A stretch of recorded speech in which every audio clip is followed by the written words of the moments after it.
All right, at this time, we'll go ahead and call our last meeting of the year. I'd like to welcome everybody this morning, and don't have a real heavy agenda, but we do. Everything is always important. We will give it the best attention that we can. We'd like to go ahead and begin the meeting as we always do with the pledge, followed by an invocation from Commissioner Larry Prince. If you would, please stand and join us. I pledge allegiance to the flag of the United States of America and to the republic for which it stands, one nation, under God, indivisible, with liberty and justice for all. Let us pray. Most gracious and loving God, we just thank you for this day. Lord, we thank you for the opportunities you allow us to have. We thank you for the citizens of our county. We thank you, Lord, for the blessings that we enjoy. We pray, Lord, for this time of year, for hope, for joy, for peace. And we pray for this board, Lord, that we do the things we do in honesty and do it with integrity, and we do it for the belief that we're doing it for the citizens of this county. Lord, directing things we do. And we ask, Lord, that you keep our citizens safe. And thank you, Lord, for the opportunities we have to provide the support to them today. In Christ's sake, amen.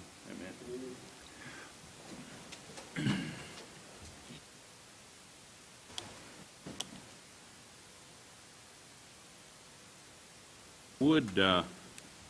I think there is one change. I don't think it's necessary that we make it on, but I'm not sure we have number 4 under item C2, number 4, the solid waste fee. I didn't see that actually in the packet, but I seen one in there on an automobile. Yes.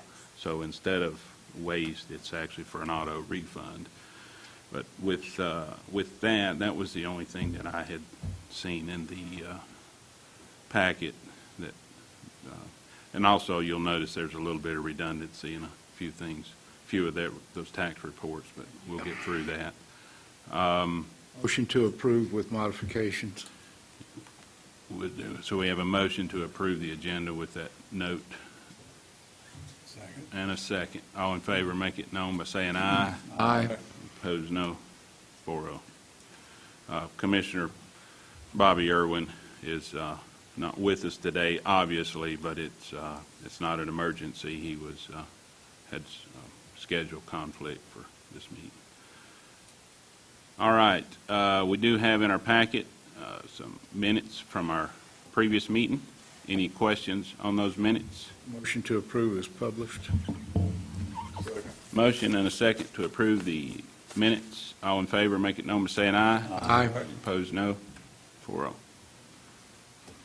Thank you, Drew. All right, with us this morning, we'll move along to item A. I think we may have a couple of spotlight businesses to make up for a few missed.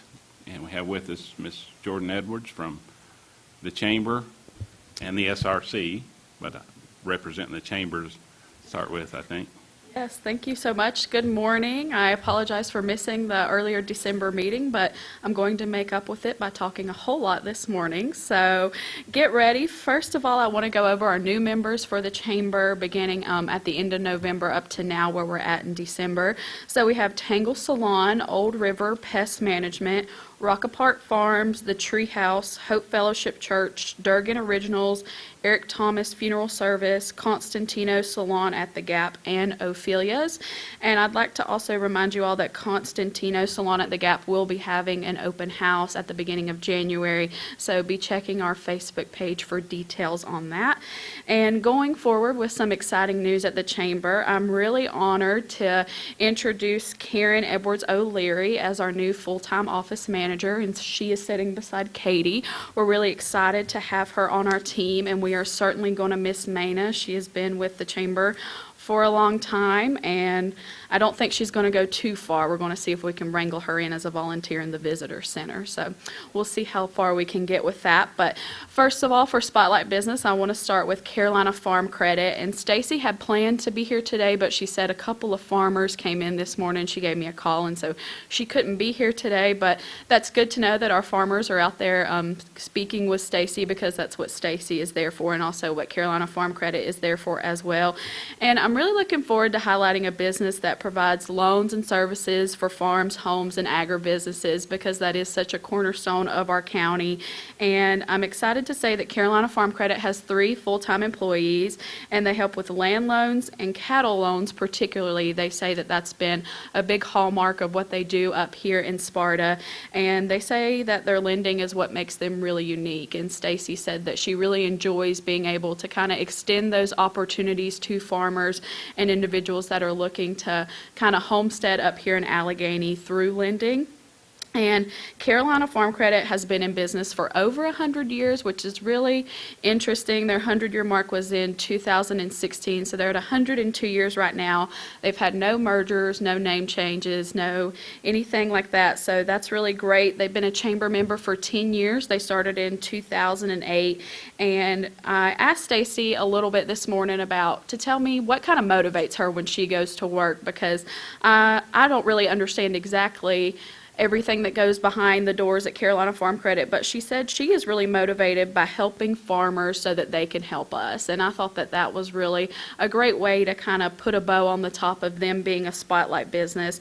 And next on the agenda, it says that I will be highlighting CarQuest, but after speaking with Roger, he had a great idea, and I think all of you fellow commissioners will agree with me that he thought it would be best to kind of have a Spotlight business of CarQuest in January, after the business owners have kind of transferred, and then maybe present with both the old and new owners together. I think that would be a really good thing to see that transition come before us. But I wanted to speak on Naughty Toffee. So they are a business that is they don't exactly have a brick and mortar place in Alleghany County, but you can find Naughty Toffee at the meat market and also Touch of Grace in Sparta. And this morning they were actually featured on the Today Show. So if you have any time, please go check it out. And I think Mike may have it up and ready to go. The video. This is from the Today Show this morning.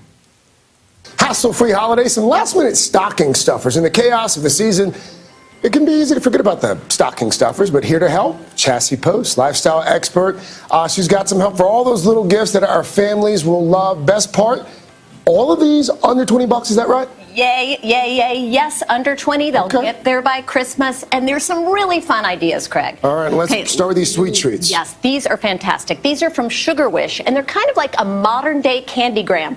You can send them via email, and the recipient can choose their candy from the Sugar Wish online candy store, or you can send a little box with candies that you've selected, or a little sweet-tificate, which is a little box you can pop in their stocking, $18.50 starting there.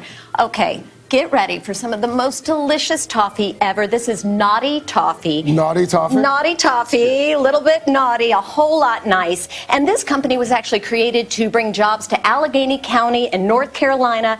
They've got some delicious assortments of toffee, from, their white chocolate and dark chocolate peppermint to white chocolate, dark chocolate, butterscotch, and more, starting at $10 for each of the little stacks. Nice. Okay. Okay. What are these contraptions? Breaking. Okay, we don't need to see the rest of the segment there. So this is the website, today's website, their article, 56 of them, and come down to number 13 was the little blurb on Naughty Toffee right here. So that's good publicity for the county this morning. So.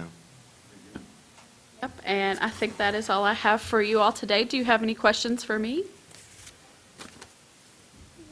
Thank you for coming, presenting. Of course, thank you. Mr. Chairman, I'd like to add Carolina Farm Credit. They're very generous sponsors, a lot of county events, our Ag Dinner. Stacy's very active on the Ag Advisory Board, so we're pleased to have them. And I know we skipped over CarQuest, but they were one of our top vendors for the year on our buying locally spreadsheet. So we're going to give out some awards in January to the top vendors for the year, and they're going to be one of the ones receiving an award. So I don't know if their name's changing with the ownership or not, but still the same folks, so we appreciate them as well. Good. All right, we will move along to item B, public agenda comments. If there's anyone here would like to address this board on any of the items on the agenda, now would be a time to come and make it known. Okay, seeing no movement, we will move along to C, presentations to the board. We have with us Ms. April Ham.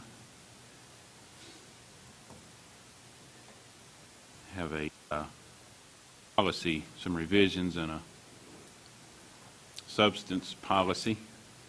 I have a few proposed revisions. One is mandated to the Alleghany County Employee Substance Abuse Policy.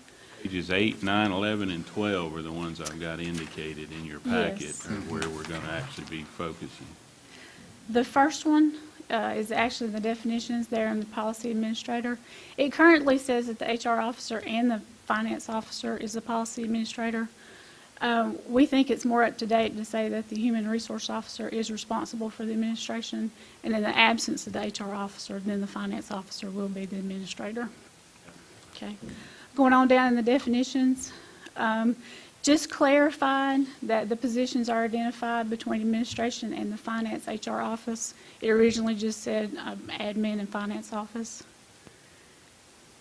Same thing here, just talking about the safety sensitive and administration, HR, and finance.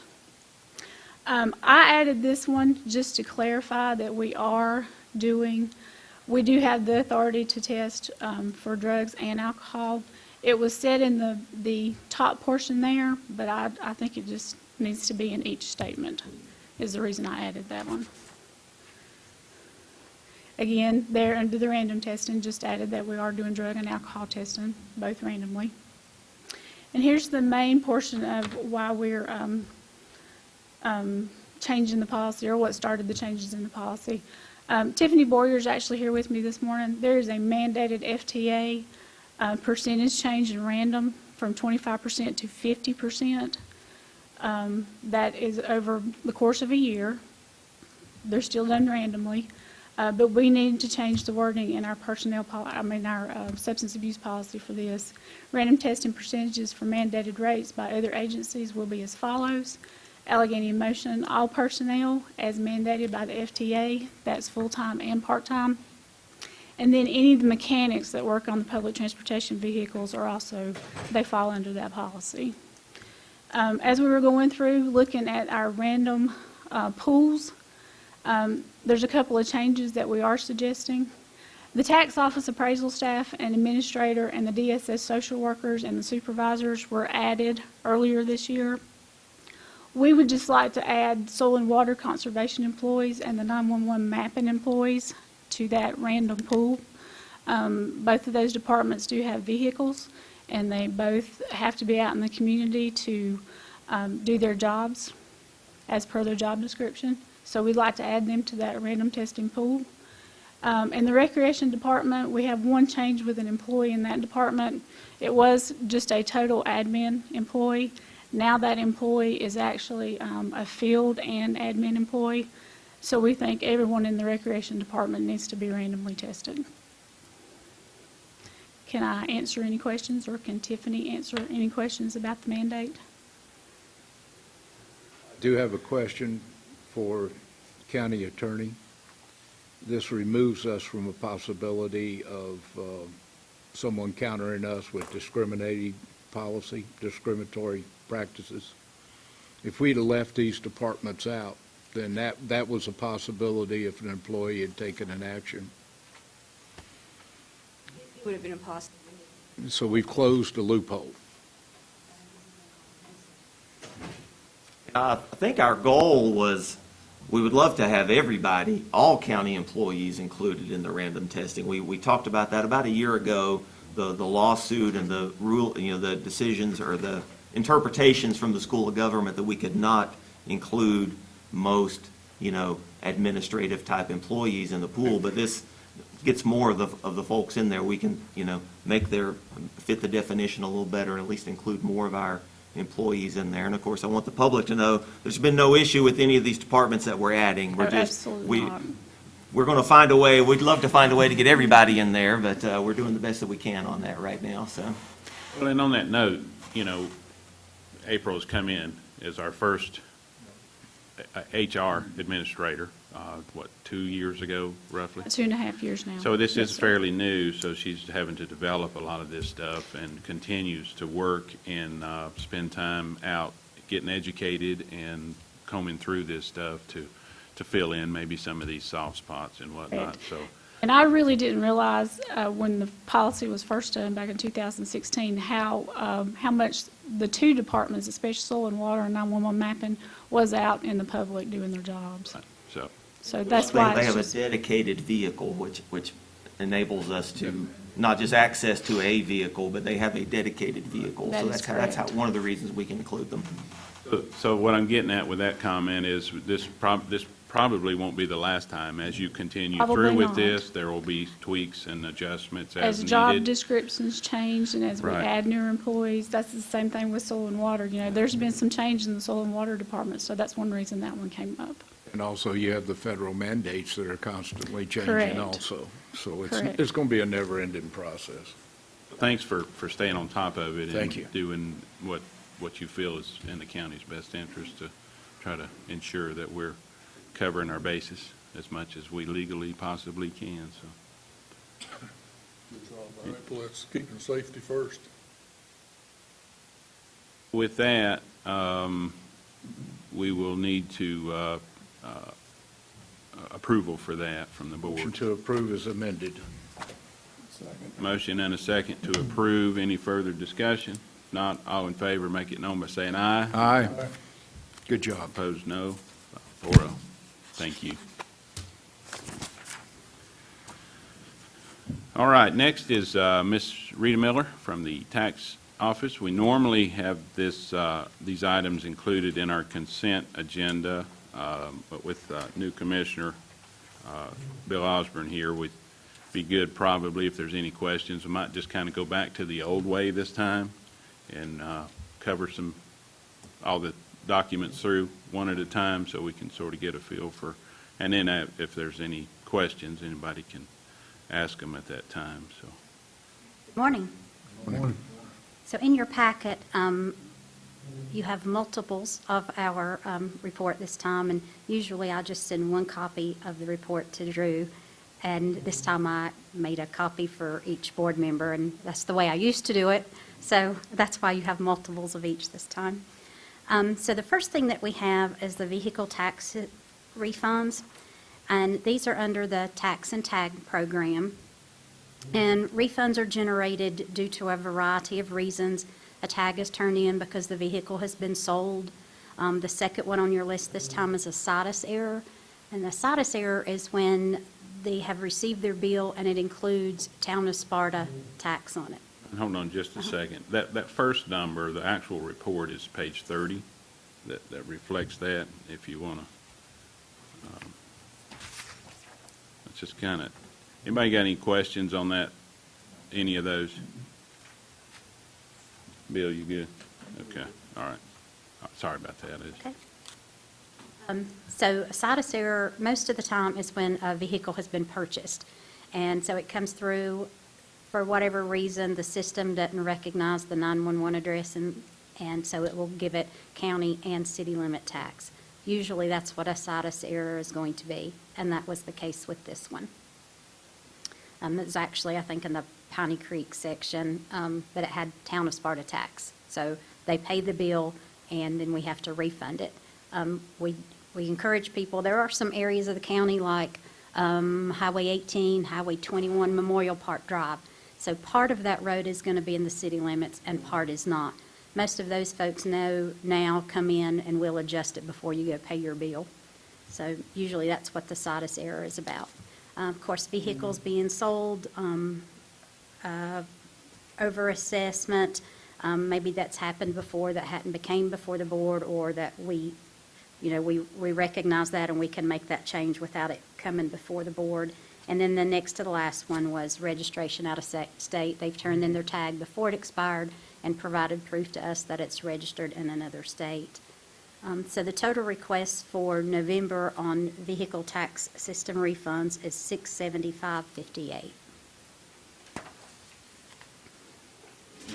Any questions on any of those? I'll make a motion to approve. Second. Motion and a second to approve the vehicle tax refunds. All in favor, make it known by saying aye. Aye. Opposed, no. 4-0. Next one, you're going to have the refund report, and this is for real or personal property taxes. In November, typically, it's a pretty small report, and it's usually just that they've overpaid the amount that was due, and that is the case with all of these on the report this time. 34 and 35. First time. The request for this month was $127.38. Questions? Not, I would entertain a motion. So moved. Second. Motion and a second to approve that report. All in favor, make it known by saying aye. Aye. Any opposed, no. We had no release requests for November of this year. The next item on the list is the collection rate. Typically, the collection rate for this time of year runs 70 to 74%. For November, we're at 74.9, meaning we've collected right at 75% of the total tax levied in July for August. Busy times for tax payment is August due to 2% discount. Then we'll have another pretty busy time the last week of the year, people trying to get their tax bills paid so they can use it, for their income tax deductions. January 7th is the date that the 2% interest adds. So the first week of January, we also see several people coming in to pay to avoid that 2% penalty. And then the next busy time will be right before we run the advertisement in the paper.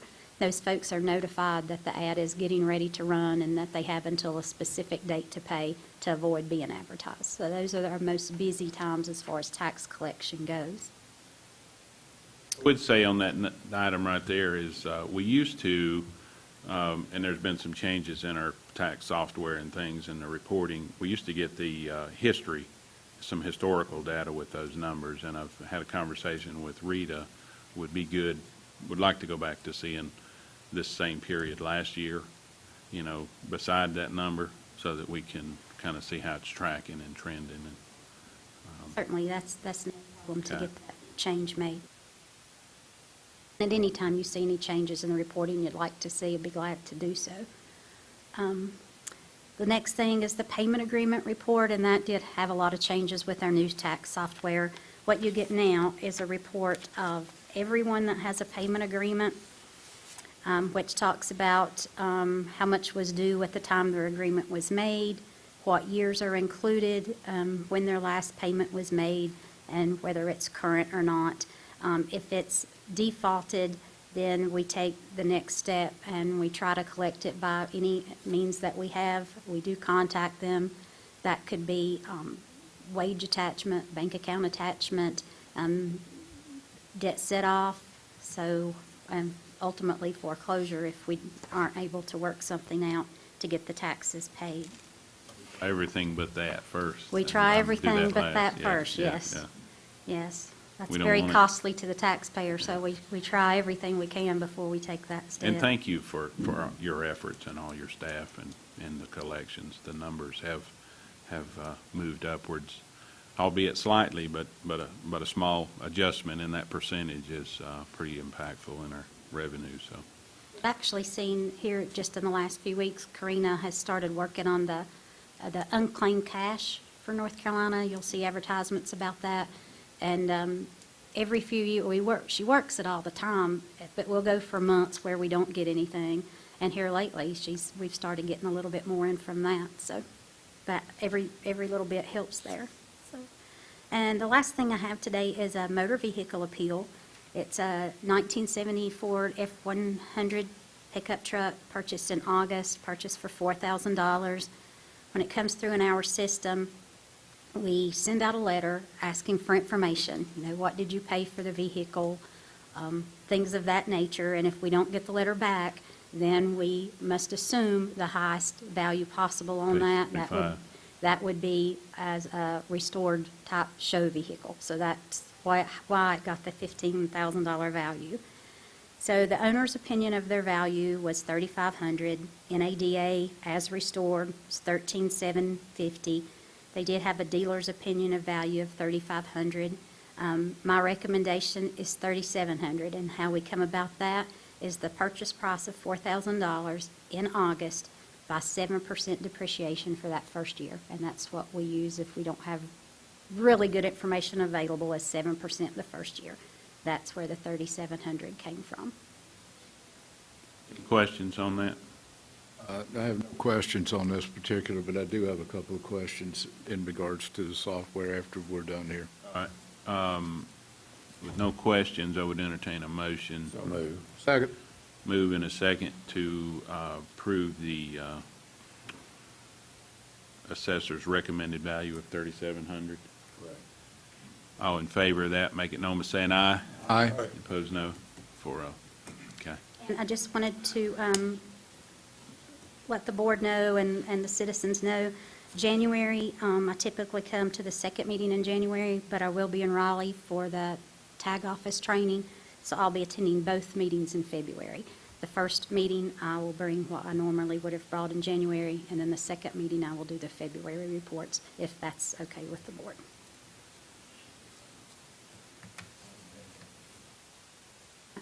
Any questions of me? Yes.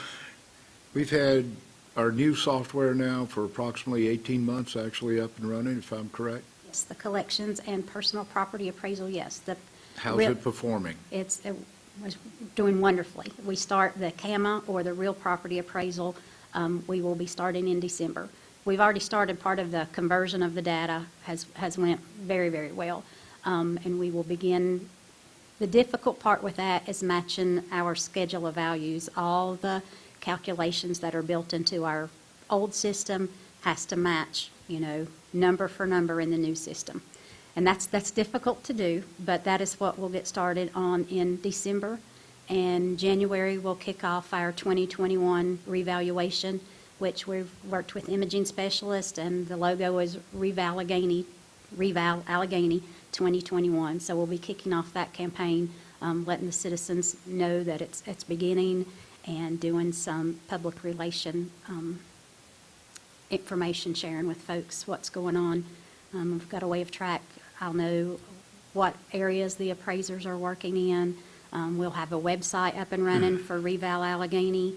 A lot of that information will be on that website, or forms they'll be able to fill out, submit directly to us by email. So looking real forward to that. We've really moving ahead, moving into the future with some of the things we're going to be able to offer with this Reval program. And in terms for us as doing the appraisal, but also with letting the community know where the appraisers are, what's going on, how do you contact us, things of that information. So we want to have a real transparent procedures going forward here. With the old software, you would not have been able to accomplish this. There's many, many things we wouldn't have been able to do with our old software, yes. Just for the education of the county, we've been questioned the amount of money that we spent on this system with the software. This software replaced basically a homegrown system that was being maintained by one individual that I understand was in excess of his 70s. He had the key code. If he had passed, then we would have been without luck. And every time we had a problem, we had to reimburse him or reimburse him to come down here and work on the system. So we've come into the 21st century, at least on part of the county system. Absolutely. You are happy. Yes, yes. That's all I wanted to hear. Thank you. And I would expand on that just a little bit. The gentleman is from High Country Council of Governments, and he has basically made a statement that he's encouraging all of the folks that were using his system that he built, it was a DOS system, that everybody that has this system are now looking to have to change. So we were just ahead of that curve, really. It was coming. And so rather than to wait, and as we were already experiencing some challenges from time to time, and pretty tough to get it service once in a while, waiting on one person. So, yeah, it's pretty much everybody who has used that system or is currently still using it are going to be forced to make a change. And as we know, everything is more expensive now than it was when we purchased ours, so. G&D had been providing our services. The tax office was the last county program, but since back in the 70s. And I think all three counties that were still using Region D have all switched to a different software. Ash and Alleghany are on the same one. I think they're still doing some municipalities and things like that. But Mr. Sides provided great service and great deal of saving money over the years. But like I said, I wasn't it's, disparaging his yeah. product. His product performed admirably. It's just that we were at a DOS system, and technology has moved on, and we were being left behind in the dark ages. Yep, and, yeah, he did good, and he was tired of learning the new stuff too, so it was time to move on. Time affects us all, and Yeah. whenever there's only one person with the key code, when that key code goes, you are out of luck. Leave us in a very hard, expensive position to be in, so. Oh, yes. And not to mention the potential for loss of a lot of data. Yes, I mean, that was what concerned me more than anything was, losing, you can't get it back. So, I mean, I know you have a backup system, had one in place, but still there was, it was what we have now, I think, is a lot better, a lot more trustworthy. So, thank you, Rita. thank you. Where do we stand on the tag office? Are we on target? Well, if you may hear, they're doing some renovation this morning. Everything's been approved. The IT people, their IT will be here, I'm assuming. I haven't heard from them, but I'm assuming they'll be here in January while we're in training. Our training starts January the 3rd, and of course goes for the 3.5 weeks. So it'll be myself and Cole and our part-time person. We have hired that position. I don't know if April's still in here, but they still have to go through everything with April.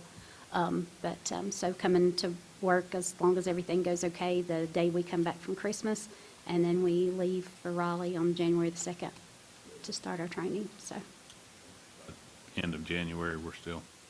Still on for January the 30th, unless something delays getting their systems and all installed, but we're ready. Brian ran the Cat 5 line. I think he got that finished up last week. So I think all our parts ready for them to come in and install their equipment. Anything else? Thank you, Rita. All right, thank you. Have a good day. All right, general business. We have in our packet a marketing agreement between the county and the BDC, pages 47 through 50. If y'all have reviewed that, any questions? I do have a question, Mr. Chairman. Okay. I notice that this agreement runs from July the 1st, 2018. When are we getting it now? Well, Is this a modification of a previous agreement? no, there's been no formal written agreement before. Last year's the first year we just started the marketing in the spring, really, and I guess we weren't sure that we, needed a written agreement. I think, I've been working with the BDC board. We both feel we need a written agreement, formalizing everything going forward, so. So we're making it conform to our fiscal year? Yeah, I believe our fiscal year Yeah. starts July the 1st. right. Yeah. Okay, so okay. I have no other questions on that, sir. Anyone else? If not, we would entertain a motion to approve this. Make a motion we approve as submitted. Second. Motion and a second to approve the agreement. Any further discussion? All in favor, make it known by saying aye. Aye. Opposed, no. 4-0. All right, next on the general business is New River Country Club. We do have a guest with us here from the club. Brett, if you'll come on up. Larry had asked, and we had talked, and we've discussed this in the past a little bit. And I've had a conversation with Chad at the school. We have for several years, I think you mentioned maybe 50 years. 50 plus. This course has been available to our students at the high school. In elementary. In elementary, okay. And it still will be. But you know, the environment around golf courses and the financial situation is across the country. This is what we're experiencing here is not any different. And we feel like we should try to have a conversation and try to do what we can to maybe see where we can help. And I have started that myself with Chad at the high school. I know some of y'all had approached the high school to maybe see if they could help monetarily or even make donations of time or help with fundraisers or see what they could do to come in and try to help. Membership is kind of waning.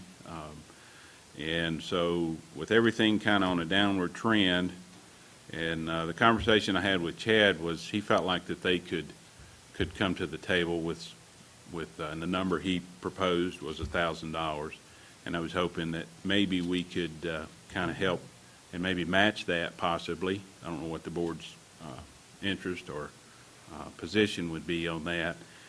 And then we have across the line, it serves both Virginia and North Carolina, so I would hope that we could get some of them to come on board and share some of that support, which hopefully would maybe give them around $4,000 collectively.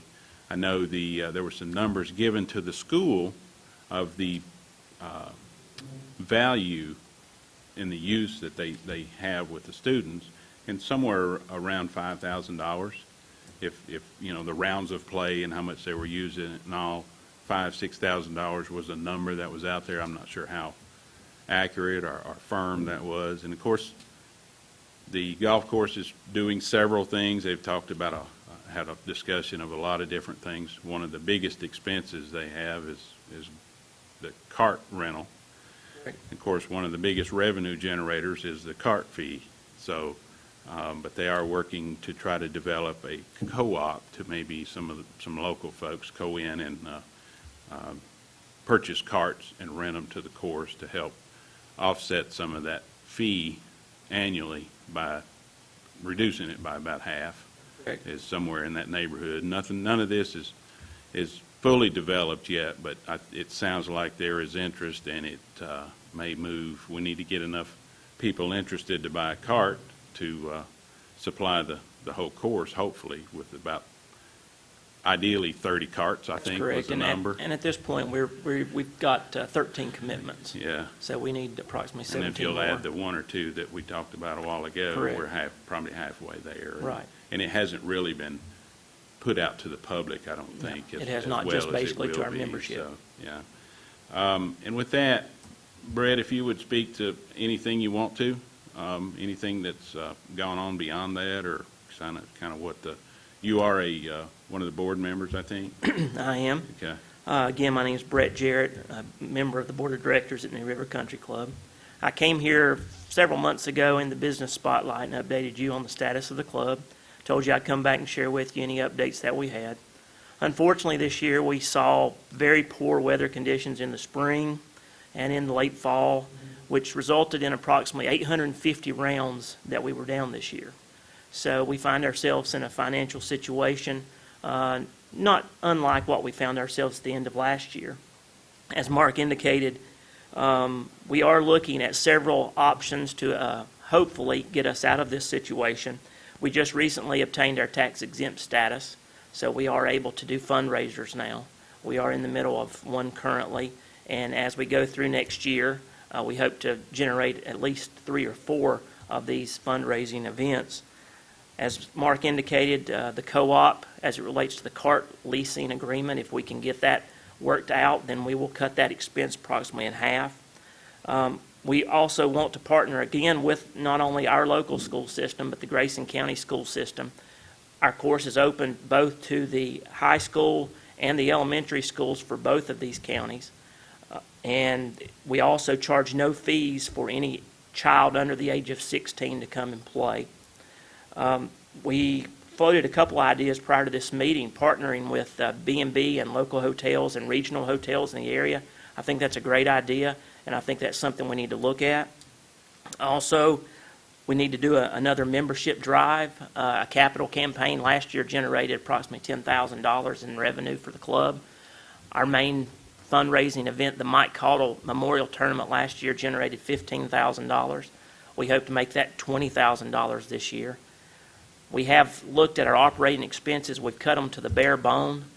And, we believe that this is a vital part of the recreational opportunities for Alleghany County, and it goes across all generations, from young to old. So again, to your point, Mark, we would look to the school systems of both of these counties to cooperate with us, whether it's $1,000, whether it's $5,000, whatever they can do to partner with us would be greatly appreciated. And I would expand on that comment. That was a part B of the conversation I had with Chad, was could we utilize the school, the students and the school support to the Mike Caudle Memorial fundraiser.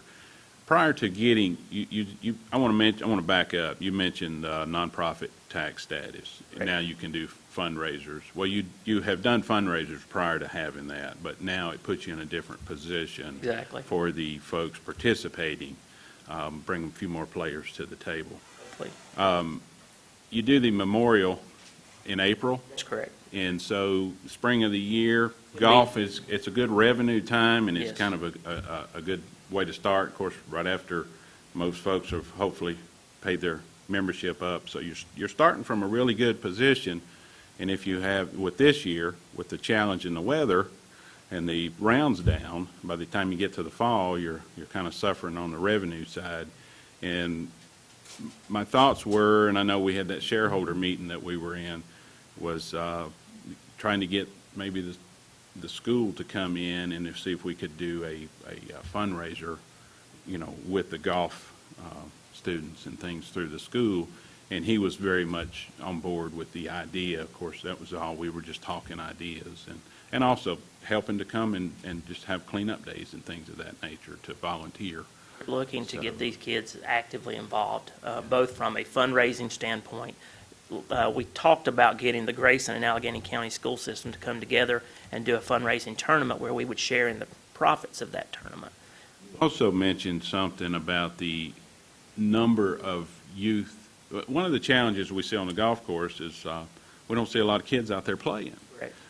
But we do know we have them coming through the school system, and it sounds as though maybe at bigger numbers than we've seen in a while. Share that. Well, Sandy Vanoy is a volunteer in the elementary school system here. And just last year, I think in her 5th, 6th, 7th, and 8th grade participants, she had approximately 35 to 45, depending on the day, participants that would come over and enjoy the golf course. So that's very promising. Hopefully, these kids can get interested in the game early and continue that on, and then we have a membership base. I think in the, being around and associated with golf, it has some very good life teaching skills for some of these youth, that honesty, integrity, accountability, things of that nature. Yeah. Clean clothes. And some of it. Get your anger out. Math, how to use a calculator when we're adding our low scores. Johnny hears it on a daily basis. Comes at an older age. I'm sorry, go ahead, Rick. That's it. There's also language development skills that Brenda and I hear on the back That's what I was indicating. every now and then, that hopefully there's no ministers around. So we did, and Larry was kind of the one that wanted to kind of bring it back to the agenda just to have a discussion. And I did talk with Chad a few months ago, just briefly, and so I revisited that conversation to see what interest that they would have. And we wanted to see what interest this board would have in trying to come be one of maybe the partners that could help our golf course. No one person's gonna save it, or no one idea. I think it's gonna be all of the above approach. And with that, Larry, you got any further comment? To me, I've seeded the woods and the ponds out there with golf balls, and none of them have come. Johnny did bring me some of them back. But, to me, the New River is such a vital part of this community, from the kids that are learning to play through school, church leagues, business leagues, senior citizens. It's a great environment, and if we didn't have it, I'd hate to think of what would happen to that board in the county. Absolutely. And, you know, I personally would like to see us at least contribute out of the fund that was created for recreation, at least $1,000, go ahead and get that started. And that's my recommendation. Anyone else? Well, I'm not a golfer, never have played a game, but I'm open to suggestions and like to see it succeed. But I think too, there's other commitments in the county too. Yeah, there's a lot of competition, a lot of need, no question. We just did, meeting or two ago, got the disc golf course, pulled the trigger on that, which is no if you talk to some of the golfers, they may think, you know, and some of them were laughing at it, but if you're not into disc golf, you know, and most golfers, old timers, they're not. I mean, they're going to play, you know, they're going to go out there and chase balls around, Correct. hit them, and if they can find them, hit them again. So it's a whole separate market that we're dealing with here, and a different set of folks. In general, I know there's going to be some crossing over, so I think overall it will just elevate our outdoor recreation possibilities and I think the disc golf, I'm going to try it. I might give up the regular golf. It might be a little easier to score. I don't know. So some of the holes, some of the fairways and the holes through some of them woods, I'm not so sure I'll be able to get a Frisbee through there either, so. As One far more as, question, Mr. Chairman. Yeah. Since you've got your tax exempt, will that not be a big plus? Will be a big plus in that we can have raffles. We can do, we're even looking at doing a car raffle like next year. It's Drawdowns? correct. It's going to enable us to have some fundraising activities other than just a golf tournament. And so we look forward to that possibility. Also, I had a conversation with one of the treasurer about speaking with how that would affect the property tax bill, the potential of it, and he was going to have a conversation with them upstairs to see if that wouldn't help to minimize that burden there some too. So, anything else?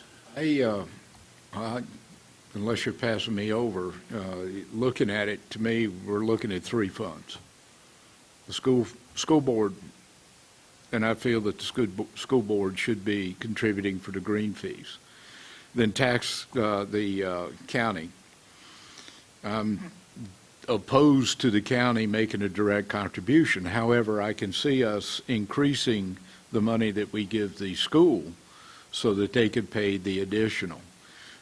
Beamer funds, which is the third avenue that we could look at, to me, it falls right into the guidelines of the bequeathment. That's where my recommendation was coming. But this is something that we need to do on a yearly basis because your challenges are going to be yearly from now on. That's correct. And I drove by the golf course after the ice storm, and you've got a ton of work to do over there right now. Brenda and I pick up Larry Prince's golf balls whenever we walk the golf course. And there is a lot there. So I kind of get my back up whenever we started looking at direct involvement with the county. But I could see us increasing our contribution to the school board, the Board of Education, so that they could pay the green fees. Because let's face it, you're providing a service, and we should contribute to the upkeep. But that is over on the Board of Education side. Beamer Fund, an immediate, this year, $1,000, I would have no objection to that because it fulfills the bequeathment. But we need to also take care of future years. And by doing that is looking to the Board of Education, and we could, if they're going to do 2,000, which would be 1,000, I'd say let's go with it. Got a motion? You wanted to make it? You want to make it a motion on the Beamer Fund? I'll second that motion. Any further discussion? I know this is not going to be the last discussion. We need to continue this. We need to keep a close communication.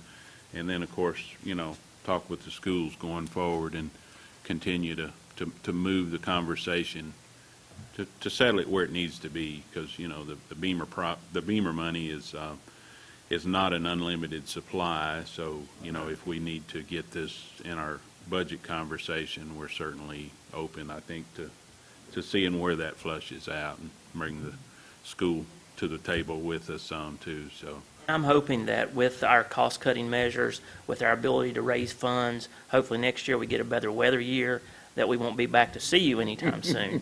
While I have this podium, I would ask that anybody who's watching this, who is a member of New River Country Club, to pay their dues early. We need that money over the wintertime to pay bills, so we would ask that they pay early. Clean up the damage. Well, that's our responsibility. And also, I would make one more plea on top of that, is the co-op that's being discussed. If there's folks out there in the general population, anybody, you don't have to be a golfer, you don't have to be a member there. You're not going to get rich off of doing this, but you're essentially going to up front purchase a cart, and over time, the rental, you will get an annual rental fee, and then you will have the value of the cart at the end of the lease, 5-6 years, should be about equal to the rest of the money that you put out. No guarantees can be made, obviously. I've seen some folks drive some of those carts over there, but if there is anybody out in the community who would like to come and find out more about that, I welcome anybody to come in and do that. So Well, the co-op program is where basically as an individual we got a potential prospect right here. You buy a cart, and we estimate that cost would be $5,000. And then the club would lease that cart from the co-op, and each year that owner would receive $400 at the end of the year for the use of that cart. And then at the end of the lease term, you would get that cart back, which we're estimating the value would be approximately $3,500. So, you know, you're not going to make money. You're basically, we hope, break even. But what you're doing is providing a means for the club to reduce their overhead expenses, use the cart, and survive. That the amount of that reduction is going to be around $14,000-$15,000 to Correct. the club. Absolutely. If this can be, It's going to basically cut our come lease to amount in fruition. half. So a lot of areas, a lot of potential, a lot of things that can come into play here to really make this hopefully a financial success. And The also, picture look a little if you better. don't have $5,000 and you want to partner with another individual, we can put you with someone. So you're looking at $2,500 investment. We do have a motion and a second on the floor to support this out of the recreation fund in the amount of $1,000. Mr. Chairman, before the board votes, I would encourage each of you to state, you know, if you are a member of the club, if you are a shareholder of the club. I don't think $1,000 is going to materially change anyone's life. And the fact you're a member, the fact you shop at a store is, and again, it's maybe a little above and beyond on disclosure, but I would encourage each of you to disclose any interest you have in the club before we take the vote here. So. Thank you. That thought had occurred to me. I do own a couple of shares of stock, and I own a share of stock as well. of course, we heard from Bill earlier, he's not a golfer. But you can still own a share of stock over there if you want to, would help out. Commissioner Irwin is just a neighbor. I inherited one share of stock from my father's estate and sold it. I am not a golfer. I have a back injury that prevents it, but I no longer have any financial interest in New River Country Club and have not since 1996. And I would add one thing to that. I do have two, and I'm only using one. And I would actually gift that to anyone who would like to come and be an active member and pay their membership. Great, thank you. sure I'll would. make note of that. Yeah, I ended up with it from family as well, so. Is this a one-time, $1,000? Yeah, yeah. And then hopefully a discussion in the future to determine any future possibilities. So with that, all in favor of that motion, make it known by saying aye. Aye. Opposed, no. 4-0. Thank you. Thank you, Brad. Appreciate it.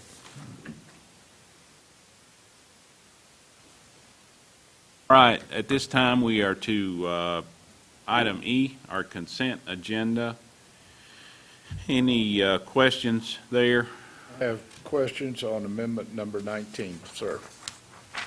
And that would be the jail prisoners, item 3. Yes. And I will defer that to our manager. I do as well, so. I Yeah, want to we hear we some budget clarification. for 33 inmates every day, 29 and a half males housed in our jail, 3 and a half, actually 3, we budget 32 and a half. We budget for 3 housed elsewhere, which primarily would be our females. We generally don't have males housed elsewhere. So that's about where we've been historically. About September, we started seeing a real shift in a lot more females being incarcerated. So a couple of weeks ago, we were at 16 males and 14 females just a couple of weeks ago. This morning, we're at 23 and 9 as of this morning. It changes almost every day. 23 males, 9 females. But 2 of those males are, one is in Ash and one is in Central Prison Hospital, so we're paying to incarcerate those as well. So everyone housed here, we pay $21 a day for their meals, and of course the proportionate share of the guards' salaries and all that kind of thing. So for the females, for example, we send them to Ash County. Of course, we save the $21 on the meals. It's up to Ash to feed them, but we pay $48 a day to Ash to feed them. So every time we exchange a male prisoner for a female prisoner, we're down $27 every day, basically. In addition, I said we had the situation from August. Those 2 suspects, we've incarcerated them elsewhere for just common sense and liability purposes and everything else. So we have 2 males housed outside our jail right now, and they will be for quite some time, at a minimum until March. So that's another monkey wrench that we've had in the system right now. Inmates, as a general rule, are getting sicker all the time because of addiction issues. We're down a few state inmates right now because basically most of the state inmates that come up for, I don't want to say bid, but you know what I'm saying, they come up to be possibly housed here to get us revenue, have a lot of medical needs, and we do not have a medical staff to administer medication and things like that. We really can't take any state inmate that has any major medical issues. We don't have a medical staff. So jail meals expense, we're a little under for the year right now, but we're also down a little on the housing of state inmate revenue for the year for that reason. We're losing a few state inmates. And again, it's hard to decide after a couple of data points, is this a blip or is this the new trend? So the female-male ratio really got out of whack in September. It takes a couple of months to see, is this just a thing, or is it, is this a trend, or is this just a kind of a blip on the radar? Again, we're hopefully trending back towards where we've been historically, but we don't know that right now. So, but we are going to have a shortfall soon on the incarceration outside our jail of inmates. You feel that this 55,000 is going to take us to the new fiscal year? Yes, yeah. Are we going to adjust the budget based on, I realize we don't have the data points, but Yeah, this is something we're going to have to contemplate again. Yeah, we're gonna recrunch numbers every year as it comes budget time. Okay. We're also, Sheriff and Captain Hawks and I have been working on some other solutions as well, but we're not ready to talk about that publicly yet. But we're exploring all avenues there. But deputies there's more crime in general. Our deputies have been working hard to arrest people, but, once they're in our custody, they're our responsibility if they, stub a toe, if they have medical needs, if they have to be fed 3 times a day. I mean, that's our responsibility at that point, and it's an expensive process, keeping and maintaining a jail. And again, right now, technically, we're a little overstaffed at our jail because the male population stays down for a year, then we'll adjust the staffing, but I'm assuming that's going to go back up too. So we're a smidge overstaffed right now, but that probably won't be the case for very long. Just making room for the holidays. I Well, would, usually this time of year, we have people that like to get arrested during the cold weather, and they live on our dime during the winter, well, the other, the They other gotta be home to see Mama at Christmas, though, so. The other part of this conversation is, as these females are being incarcerated, we're seeing over on social services side an increase in foster children.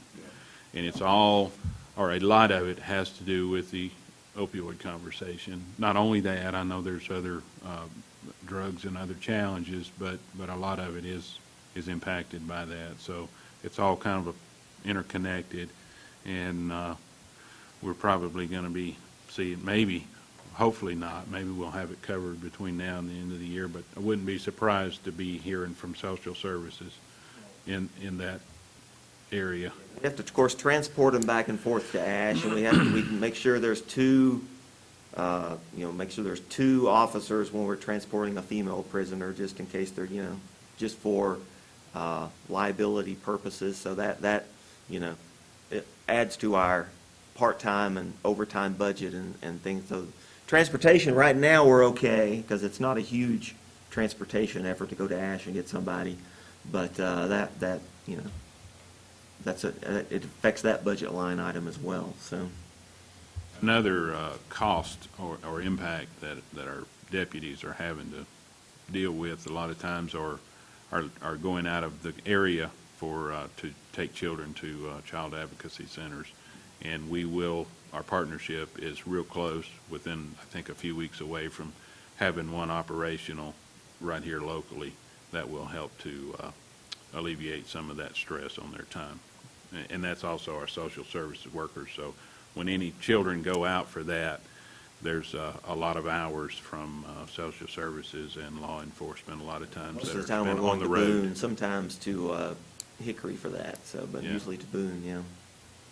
Mr. Chairman, if I may, that touches on a subject that I was going to bring up during my commissioner comments, but to keep it in context, I was speaking with the Director of the Department of Social Services at a meeting in November, and I believe we budget for 29 foster children, if memory serves me correct. This year, we had more, we budgeted for more, but More. yeah. But whenever I spoke with her, because of the influx, we're now at 46, and she was anticipating picking up 3 that Friday, and this is over a month-old information. So the impact of the opioids and the jail population, particularly whenever our female population goes up, the children come with it. And one thing that surprised me is most of these foster children, if they've got to go to foster homes, they aren't in Alleghany County. Right. And that means visits to counties all over the state of North Carolina. That's the overtime transportation. This is an area that's going to impact us, and I don't see any end in it.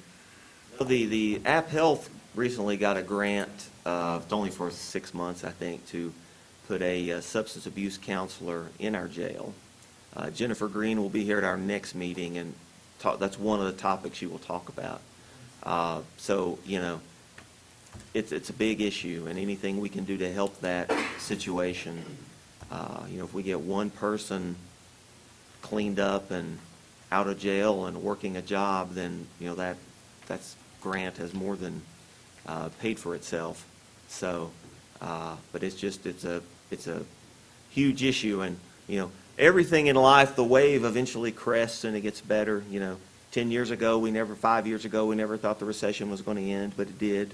But this is going to be a 20 or 30-year wave cresting. It's not going to be something that's we're much closer to the beginning of the opioid crisis than we are to the end, so. Chairman, that answers my questions. I have no other questions, sir.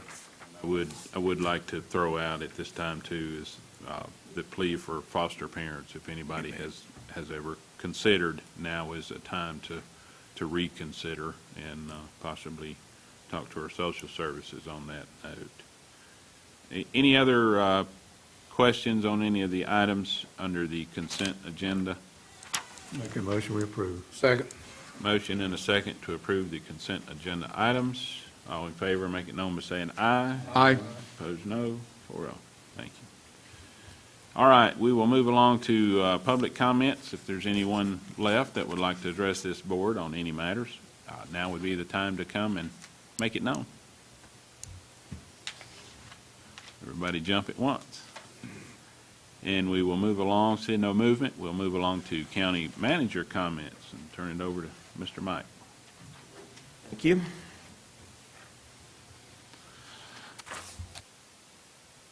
First thing is the building permit report for November, which we had a really good month of building permits, because November is not typically a huge month for building permits, but you see we had 10 permits for single-family homes. The five is 5 new homes and 5 renovations, adding about $2.5 million to the tax base if all the work gets done. So certainly that's exciting. We also had 3 non-residential permits as well. 15 electrical, 3 plumbing, 16 mechanical, and those are big numbers for this county. So we're excited about that. So if all the work is done, that's about $3 million in additional taxable base for the county. And that puts us just under $9 million for the year. I know our tax rate's a little over 50 cents, but at 50 cents to make the math easy, that's about $43,000 in property tax for some future period. Assuming all the work gets done, Some people get a building permit and they never actually finish the house. It may take years, but assuming that all gets done, that's $40-some thousand of additional property tax for future periods. So certainly it's a good year for the tradesmen right now. So that report should tell you if you're looking for a career alternative, right there it is. Electrical, plumbing, and mechanical are just very, very lucrative right now. So not that there's any HVAC mechanical people on the board, but next up is the annual report from Daymark. Again, this is just informational purposes. Anybody interested in that information, we do have that available, and of course it's on their website as well. So we had the unfortunate situation with the mental health several years ago and wound up in court and things like that, and we've asked our providers going forward via and Daymark to be more transparent, give us more information. So they've at least been holding up to that end of the bargain. So do have their annual report in here. Encourage folks to read it. Third item is the proposed budget schedule for the year. So traditionally, I guess we'll focus more where you guys get involved really is starting May 6th with the manager's presentation of the budget to the board.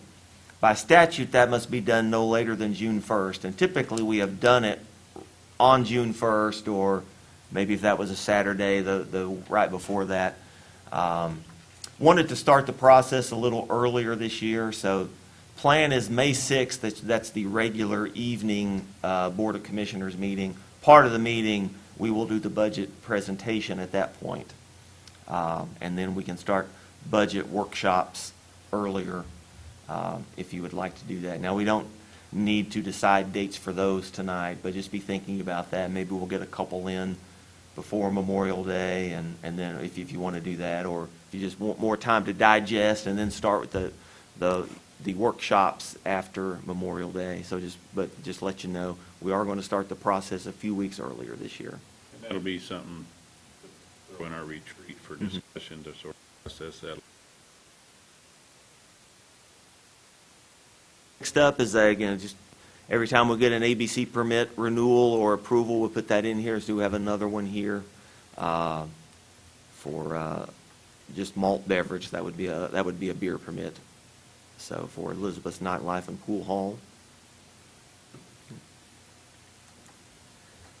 Next up, and I just included the cover page because the whole document's 100 and some pages, but the Juvenile Crime Prevention Council, which is, I am on that board, and I think, Mark, you handed that over to Bill, didn't you? Bill's on that board going forward. So they have policies and procedures statewide out for review and public comment right now. And again, I just have the cover page, and if you want to view it as a citizen, if you're unable to find it on your own, be happy to send anybody the link to the document, or to send you the document PDF if you'd rather. But it is 140 or 50 pages. I didn't want to clog up the manual here, but we encourage citizens to read it. It'd be challenging for anyone to read it all in one sitting. I think you might want to break it up into a couple of settings, because unless you've got some really strong coffee. Several good nights sleep out of it. Good cure for insomnia, but it is important. You know, the one trend we've seen from the last several JCPC meetings is the juvenile offenders are getting younger. So we used to deal with 15 and 16-year-olds that were in trouble. Now we're dealing with 10 and 12-year-olds that are committing crimes and being in trouble. So that's another disturbing trend that, again, all falls back into the same bucket. You know, I don't know how many of these were foster children or who had parents who were addicted as opposed to the 10 years ago, but I imagine that all is going to trend together, I would imagine. So, but, you know, again, just that's out there for public information and comment. Next item is our economic development tiers, which we actually, last meeting, we had just gotten the information the Friday before and just gotten the memo earlier that day, so we did not have time to get it into the board packet. And I didn't want to discuss it in too much detail before the information was really out there for the citizens to review and for the commissioners to review. But those of you that don't know it, North Carolina has a 3-tiered system based on how economically distressed you are. Tier 1 would be the most economically distressed. Tier 3 would be the least economically distressed.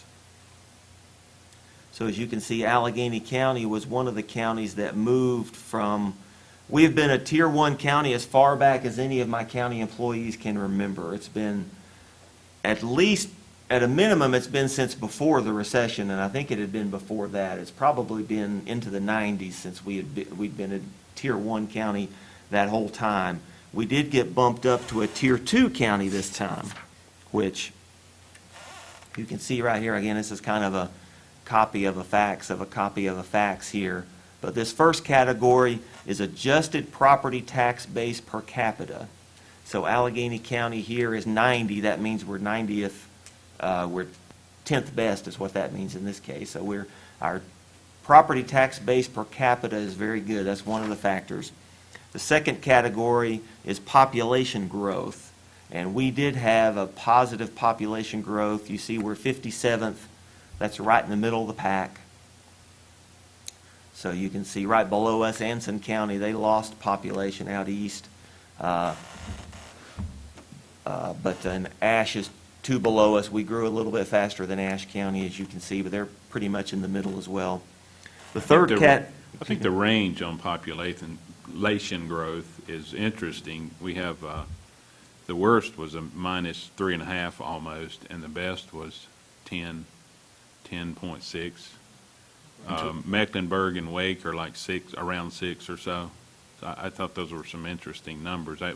When I first seen that we had some growth, I was kind of surprised, albeit it's a small number, but when you look, that 1.75, we're kind of stuck in the middle of about the same range across several counties. We're in the middle, kind of in the middle third section of that. And, you know, nationally and statewide, the trend is people are moving, as a general rule, moving from rural areas closer to cities. You know, Wake and its contiguous counties, Mecklenburg and its contiguous counties are going to have the most growth.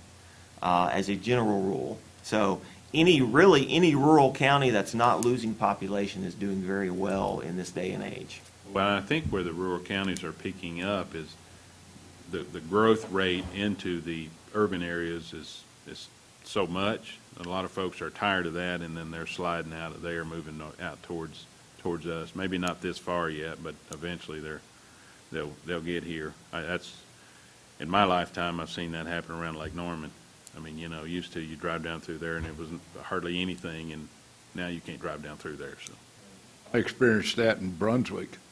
One thing that I would love to see is take out the Roaring Gap property values in the area in Piney Creek that I won't refer to as we've nicknamed it locally, but Bear Creek. You take those property values out and look what Alleghany County is. And primarily, these are second homes. well, and a good comment to that or follow-up to that is if you look at just the town of Sparta, the average home in the town of Sparta is 40,000, somewhere in that neighborhood. So, I mean, that gives you an idea of the difference across the county. Of course, that is average, so I mean, we know there's some very premium properties here, and then there's some that need a lot of help. That's certainly a very valid point, but the property tax rate on $1 million home is the same as a $40,000 home. So it does benefit the county in some areas. If somebody goes to Roaring Gap and builds a $3 million home, doesn't necessarily, may not contribute to the average citizen's economic well-being maybe as much as some other projects would, but there's upside to all of this. It skews Oh, yeah, everything. no question. I mean, No question. if you've got if you have 100 people and one gets fired, okay, that's 1% of the workforce. If you've got 10 and one gets fired, now we're looking at 10%. So it's the way we're looking at it, and I know they've got to have percentages and things like that, but My predecessor, moved to Jackson County. They have the same issue there. Cashers is a community of, 600-800 residents. That's 35-40% of the tax base for the whole county. They have the same issue there. And Cashers is really hard to get to. Roaring Gap, at least you can get there. Cashers, it's like 10 times harder than getting to Piney Creek. It's way back in the sticks on a curvy You road. can get there, but why would you want to? You don't ever get there by accident, so you got to really want it. So again, other counties kind of are in the same boat. They're the continuing here. The fourth category is unemployment rate. We were 32nd from the bottom, basically, or excuse me, I'm on the wrong 30th from the bottom. So again, kind of middle 2/3 there. Unemployment rate's very good right now. You sum it all up, we come up to be the 45th most distressed county, or 55th least distressed county, whichever way you want to look at it. That's squarely middle of the pack. And on a 3-tier system, we probably should be tier 2. There had been an arbitrary adjustment the last several years for small counties. So, but even that was taken away this year, but even with that, I think we still score as a tier 2. I mean, that's certainly every now and then that will hurt us on a grant match, but in general, economy's good, people have jobs, more money in their pocket, all in all, it's a positive. It's a good story to tell, but, like everything else, every action has an equal and opposite reaction. I mean, to me, it's indicative that we're moving, I think, in a healthier direction, but there's lots of areas that we've got a lot of opportunities and work to be done. Surrey County actually went the other way. They did, they went the other way. So I would rather go the way we went. Of course, we Absolutely. there wasn't another category to go any worse, so Yeah. anyway. So the next thing is grant. DOT has received a grant to replace several bridges. There are 2 bridges in Alleghany County that are going to be part of this project.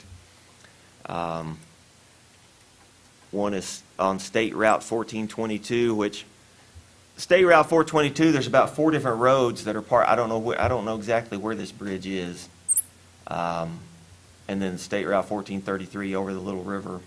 So these are both scheduled to be awarded in 2020, so it's not imminent, but these are two older bridges that will be replaced coming up a couple of years down the road. So certainly good news for us. There was 17 in our district, and we got 2 of them, so certainly there are plenty of bridges that need to be replaced. And let's see. A couple of other things. Want to thank our county maintenance team, the town maintenance team, and DOT for the snow removal. They did a very good job, I thought, you know. It's a little inconvenient to have a little piled up in your driveway as they scrape by, I guess, but that's a minor issue there, you know. So snow's 18 inches. There's no place to put it. It's got to go somewhere. So appreciate everybody's efforts on that. Want to commend our county employees. We mentioned the foster children earlier. We purchased a huge pile of gifts for the county foster children that needed gifts, so I want to commend the county employees for that. We also had a few months of a voluntary payroll deduction for a contribution to the hospital. We raised about $1,800 for that, so that check will be sent out this week. So we appreciate all of their efforts there. As far as would like to give a brief update on our search for a second courtroom. You know, we had been studying this room for some time, a lot of logistical and security concerns. So we turned our attention over to the Council on Aging building. That's still the lead candidate, but we've got to figure out if we're going to do that. Of course, the seniors will have to be relocated. One possibility was temporarily housing them in the wellness center, but we've been doing some research on that. Right now, they would not have their own separate ingress and egress, and it would not match up with our funding requirements. Moving them in there on a temporary basis is not going to be an option, so we're figuring out another possible location if that stays as the lead courtroom. So we're still going to be probably a couple of months away from a decision, unfortunately, on that. We hope to have a temporary solution for the courtroom in place by the March Superior Court session. I don't know that's going to happen, but we're still moving in that direction. So I just wanted to give the public an update on that. And I think that's all that I have. Thank you. All right, at this time, we are to County Commissioner comments, and I'll begin on my immediate left with Commissioner Larry Prince.